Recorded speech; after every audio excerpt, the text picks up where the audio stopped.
Bukod sa bakbakang Pacquiao-Vargas, sinaabangan din ang isa pang title fight sa co-main event nina Nonito the Filipino Flash Donaire at American boxer na si Jesse Magdaleno. Mula sa Las Vegas, Nevada, may live report si Mav Gonzalez. Mav! Ivan, nagharap-harap na ang mga undercards sa bakbakang Pac-Vargas kanina sa kanilang final press conference. At kabilang dito ang co-main event na si Nonito Donaire Jr. Nagmistulang United Nations ang final press conference ng mga undercards ni Manny Pacquiao at Jesse Vargas. 6 na bansa kasi ang kinakatawan sa 3 world title fights.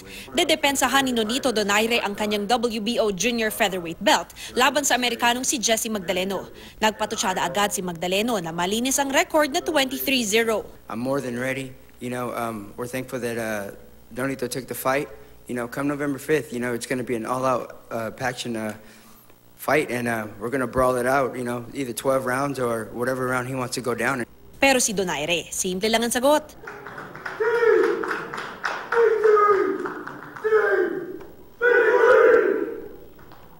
That's it? Ipinagkibit balikat lang ni Donaire ang maaanghang na salita ni Magdaleno. Bigyan ko sana ng adobo eh. Kasi nagugutom siya eh. Bigyan ko sana ng adobo at saka pansit, but actually, I've seen it all. I've seen it all. There's no need for speech. Ang speech ko is gonna be written in the ring. Ayon kay Nonito, malaking bagay ang dasal sa kanyang pagboboxing. Pag nagpray ako, I always ask that I am at my best. It's never for victory. Victory is given to the effort that you give. Sa pagtungtong ni Manny Pacquiao at Nonito Donaire Jr. sa ring sa Sabado, oras dito sa Amerika, ang hiling lang nila sa mga kapwa Pilipino ay suporta at dasal na makapag-uwilot sila ng karangalan sa ating bansa. Bukod kina Donaire at Magdaleno, magtutuos muli si Zhao Shiming ng China at Prasitakpa From ng Thailand para sa bakanting WBO flyweight title.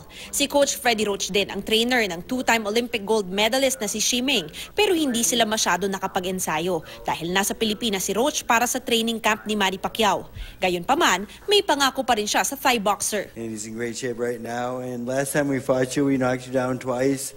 This time we'll knock you down 4 times. Aabangan din ang unang WBO featherweight title defense ng Mexicanong si Oscar Valdez Jr. laban kay Hiroshige Osawa ng Japan.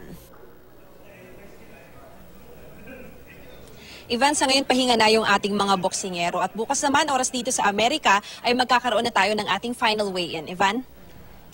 Mav, kwentuhan mo kami ng konti patungkol dun kay Magdaleno. Maganda ang record nito, undefeated. Ano bang estilo nito at anong mga odds dyan na naririnig mo dyan sa pagitan nila ni Nonito Donaire?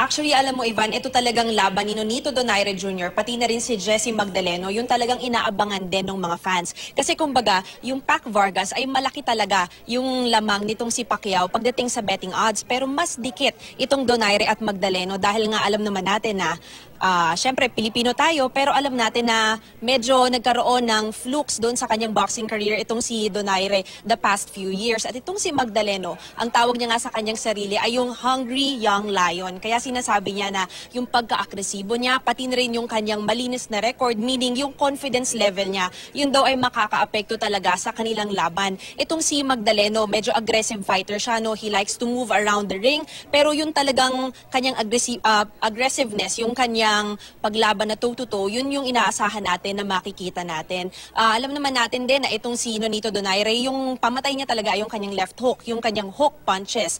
Pero, ang sabi naman ni Magdaleno nung nakausap natin siya, ay pinaghandaan daw nila yon ng mabuti sa training camp. Basically, ang talagang aabangan natin dito ay yung emerging champion, pati naman ang isang established na medyo at the prime of his career na, medyo past the prime of his boxing career na. Yun yung makikita natin na mag-uumpugan dito sa laban ng Magdaleno at Donaire. But both boxers promise na talagang ide-deliver daw nila yung kanilang best para makapagbigay ng karangalan sa kanilang bansa, Ivan.